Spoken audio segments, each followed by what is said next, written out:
வீட்டில் கத்திரிக்காய் இருந்தால் நாளைக்கே இந்த ரெசிபியை செஞ்சு பாருங்கள். Welcome to Kayu's kitchen.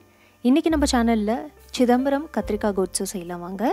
இந்த கோட்ஸில் நம்ம வெங்காயமே சேர்க்க போகிறது இல்லை. வெங்காயம் சேர்க்காமையே ரொம்ப டேஸ்டியாக இருக்கும். கண்டிப்பாக ஒரு முறை செஞ்சு பாருங்கள். இப்போ ஃபஸ்ட்டு ஒரு மசாலா அரைச்சிக்கலாம். ஒரு பேனில் 1 டேபிள் ஸ்பூன் அளவுக்கு கடலைப்பருப்பு சேர்த்துக்கலாம். இதோட 1 டேபிள் ஸ்பூன் உளுத்தம் பருப்பு சேர்த்துட்டு லோ ஃப்ளேம் வச்சுட்டு நல்லா வறுத்துக்கலாம். ஓரளவுக்கு லைட் கோல்டன் ப்ரௌன் கலர் வர வரலையும் நல்லா வறுத்துட்டு அதுக்கப்புறம் இதில் நம்ம தனியா சேர்த்துக்கலாம். தனியா 2 டேபிள் ஸ்பூன் அளவுக்கு சேர்த்துக்கோங்க. இப்போ இதில் 1/4 டீஸ்பூன் அளவுக்கு வெந்தயம் சேர்த்துக்கலாம். அதிகமாக சேர்க்காதீங்க. 1/4 டீஸ்பூன் வெந்தயம் சரியாக இருக்கும். இதோட 1/2 டீஸ்பூன் அளவுக்கு ஜீரகம், 1/2 டீஸ்பூன் அளவுக்கு மிளகு சேர்த்துக்கலாம். அடுத்ததாக பார்த்தீங்கன்னா காஞ்ச மிளகாய் சேர்த்துக்கலாம். காஞ்ச மிளகாய் உங்கள் காரத்துக்கு ஏற்ற மாதிரி நீங்கள் சேர்த்துக்கோங்க. 8லேருந்து 10 காஞ்ச மிளகாய் நீங்கள் சேர்த்துக்கலாம். இப்போ இது எல்லாமே லோ ஃப்ளேம் வச்சுட்டு நல்லா வறுத்துக்கலாம். மீடியம் ஃப்ளேம் வைக்காதீங்க, டக்குன்னு கரிஞ்சிரும். ஸோ லோ ஃப்ளேம்லேயே இது நல்ல வாசனை வர வரலையும் வறுத்துட்டு நம்ம ஃப்ளேம் ஆஃப் பண்ணிடலாம். பாருங்கள், நல்லா வறுத்தாச்சு. இப்போ நான் ஃப்ளேம் ஆஃப் பண்ணிவிட்டேன். நல்லா ஆறட்டும். ஆறின பிறகு ஒரு பிளெண்டரில் மாற்றிக்கலாம். இப்போ இது நல்லா ஆறிடுச்சு. ஒரு பிளெண்டரில் மாற்றிட்டேன். நல்லா ஸ்மூத்தாக அரைச்சிக்கலாம். பாருங்கள், இதே போல் நல்ல ஸ்மூத் பவுடராக அரைக்கணும். இது இப்போ இருக்கட்டும். அடுத்ததாக பார்த்தீங்கன்னா ஒரு பேன் எடுத்துக்கலாம். பேனில் 1லேருந்து 2 டேபிள் ஸ்பூன் அளவுக்கு நல்லெண்ணெய் சேர்த்துட்டு இதில் நம்ம கட் பண்ண கத்திரிக்காவை சேர்த்துக்கலாம். கத்திரிக்காய் நான் 200 கிராம்ஸ் அளவுக்கு எடுத்திருக்கேன். மீடியம் சைஸ் அளவுக்கு கட் பண்ணியிருக்கேன். கத்திரிக்காய் சேர்த்தாச்சு. அடுத்ததாக பார்த்தீங்கன்னா தக்காளி சேர்த்துக்கலாம். 2 மீடியம் சைஸ் அளவுக்கு தக்காளி இதே போல் கட் பண்ணிவிட்டு சேர்த்துக்கோங்க. பெரிய பெரிய பீசஸாக கூட நீங்கள் கட் பண்ணிக்கலாங்க. ஒரு முறை நல்லா மிக்ஸ் பண்ணிக்கோங்க. இந்த ரெசிப்பியில் நம்ம வெங்காயம் சேர்க்கலை. உங்களுக்கு வேணும்னா நீங்கள் வெங்காயம் கூட சேர்த்துக்கலாம். வெங்காயம் சேர்க்குறப்ப சின்ன வெங்காயம் பார்த்து சேர்த்துக்கோங்க. வெங்காயம் சேர்க்குறப்ப ஒரு 10லேருந்து 15 சின்ன வெங்காயம் சேர்த்துக்கோங்க. வெங்காயம் சேர்க்கலனாலும் இந்த கோட்ஸு ரொம்ப நல்லாயிருக்குங்க.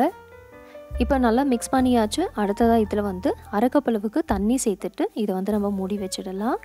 தண்ணி எதுக்கு சேர்க்குறோன்னா இந்த தக்காளி கத்திரிக்காய் நல்லா வேகணும். ஸோ இதை ஒரு 5லேருந்து 6 நிமிஷத்துக்கு வேக வச்சுக்கலாம். தக்காளியும் கத்திரிக்காயும் நல்லா சாஃப்டாக வேகணும். இப்போ பார்த்தீங்கன்னா ஒரு 6 மினிட்ஸாக இது வெந்துட்டுருக்கு. பாருங்கள், நல்லா சாஃப்டாக வெந்திருக்கு. இப்போ ஒரு பொட்டேட்டோ மேஷர் வச்சு இதை லைட்டாக மேஷ் பண்ணிக்கலாம். பாருங்கள், இந்த அளவுக்கு நல்லா சாஃப்டாக வெந்திருக்கணும். பாருங்கள், ஓரளவுக்கு லைட்டாக இதே போல் மேஷ் பண்ணிக்கோங்க. இந்த அளவுக்கு மேஷ் பண்ண பிறகு நம்ம மசாலா பொடி ஒன்று அரைச்சோம்ல, அந்த மசாலா பவுடர் இப்போ சேர்த்துக்கலாம். சேர்த்துட்டு கொஞ்சமாக உப்பும் சேர்த்துக்கோங்க. உப்பு சேர்த்துட்டு நல்லா ஒரு முறை மிக்ஸ் பண்ணிக்கலாம். இதில் நம்ம மிளகாய் தூள்லாம் எதுவுமே சேர்க்க போகிறது இல்லை. காஞ்ச மிளகாய் சேர்த்துட்டு வருத்தோம்ல, அதுதான். ஸோ காஞ்ச மிளகாய் உங்களுக்கு வேணும்னா நீங்கள் அதிகமாக கூட சேர்த்துக்கலாம். இப்போ நான் நல்லா மிக்ஸ் பண்ணிவிட்டேன். அடுத்ததாக பார்த்தீங்கன்னா இதில் புளி தண்ணி சேர்த்துக்கலாம். ஒரு சின்ன லெமன் சைஸ் அளவுக்கு புளி எடுத்துருக்கேன். அதை 1 கப் அளவுக்கு தண்ணியில் கரைச்சிட்டு இதில் சேர்த்தாச்சு. பாருங்கள், நல்லா மிக்ஸ் பண்ணிக்கோங்க. நல்லா இதே போல் மிக்ஸ் பண்ணிவிட்டு உப்பெல்லாம் சரியாக இருக்கான்னு செக் பண்ணிக்கோங்க. நம்ம முன்னாடியே கொஞ்சமாக தான் உப்பு சேர்த்துருந்தோம். ஸோ இப்போ நான் கொஞ்சமாக உப்பு சேர்த்துருக்கேன். இதோட ஒரு 1/2 டீஸ்பூன் அளவுக்கு சுகர் சேர்த்துட்டு நல்லா மிக்ஸ் பண்ணிக்கோங்க. நீங்கள் சுகர் சேர்க்கலாம், இல்லைனா ஒரு 1/2 டீஸ்பூன் அளவுக்கு வெல்லம் கூட சேர்த்துக்கலாம். ரொம்ப நல்லாயிருக்கும். பாருங்கள், நல்லா மிக்ஸ் பண்ணிவிட்டேன். இப்போ இதை திருப்பி கவர் பண்ணிடலாம். மூடி வச்சுட்டு ஒரு 4லேருந்து 5 நிமிஷத்துக்கு நல்லா கொதிக்கட்டும். எண்ணெய்லாம் கொஞ்சம் பிரிஞ்சு வரணும். கொஞ்சம் லைட்டாக திக்கும் ஆகணும். பாருங்கள், நம்மளோட சிதம்பரம் கத்திரிக்காய் கோட்ஸு ரெடி ஆயிடுச்சு. நல்லா திக்காக இருக்குது. இதே போல் கொஞ்சம் திக்காக இருக்கணும். அப்போ தான் நல்லாயிருக்கும். பர்ஃபெக்டான கன்சிஸ்டன்சி வந்தாச்சு. இப்போ நம்ம என்ன செய்யலாம்னா ஃப்ளேம் ஆஃப் பண்ணிடலாம். ஃப்ளேம் ஆஃப் பண்ணிவிட்டு இதுக்கு ஒரு தாளிப்பு ரெடி பண்ணிக்கலாம் வாங்க. இது இப்போ இருக்கட்டும். அடுத்ததாக ஒரு குட்டி தாளிப்பு கடாய் எடுத்துக்கோங்க. இதில் நான் நல்லெண்ணெய் சேர்த்துருக்கேன். 2 டேபிள் ஸ்பூன் அளவுக்கு நல்லெண்ணெய் சேர்த்துட்டு 1/2 டீஸ்பூன் கடுகு சேர்த்துட்டு ஃப்ரை ஆன பிறகு 1 டீஸ்பூன் அளவுக்கு உளுத்தம் பருப்பு சேர்த்துட்டு நல்லா ஃப்ரை பண்ணிக்கலாம். பாருங்கள், ஓரளவுக்கு லைட்டாக ஃப்ரை ஆன பிறகு இதில் ஒரு 1/4 டீஸ்பூன் பெருங்காயத்தூள் சேர்த்துட்டு கொஞ்சமாக கருவேப்பிலை சேர்த்துட்டு ஒரு முறை நல்லா மிக்ஸ் பண்ணிவிட்டு ஃப்ளேம் ஆஃப் பண்ணிவிடுங்க. பாருங்கள், உளுத்தம் பருப்பு நல்லா கலர் வந்தாச்சு. தாளிப்பு எடுத்துகிட்டு கத்திரிக்காய் கோட்ஸில் சேர்த்துக்கலாம். கடைசியில் இதே போல் தாளிச்சுக்கோங்க. அப்போ தான் நல்லாயிருக்கும், வாசனையாகவும் இருக்கும். நல்லா ஒரு முறை மிக்ஸ் பண்ணிடலாம்.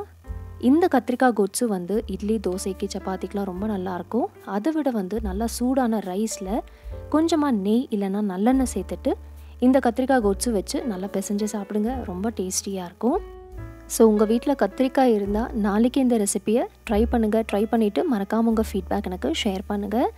மறக்காமல் உங்கள் ஃபேமிலி அண்ட் ஃப்ரெண்ட்ஸ்க்கும் ஷேர் பண்ணுங்கள். நாளைக்கு இதே போல் ஒரு இன்ட்ரெஸ்டிங்கான வீடியோவில் நம்ம மீட் பண்ணலாம். தேங்க்ஸ் ஃபார் வாட்சிங்.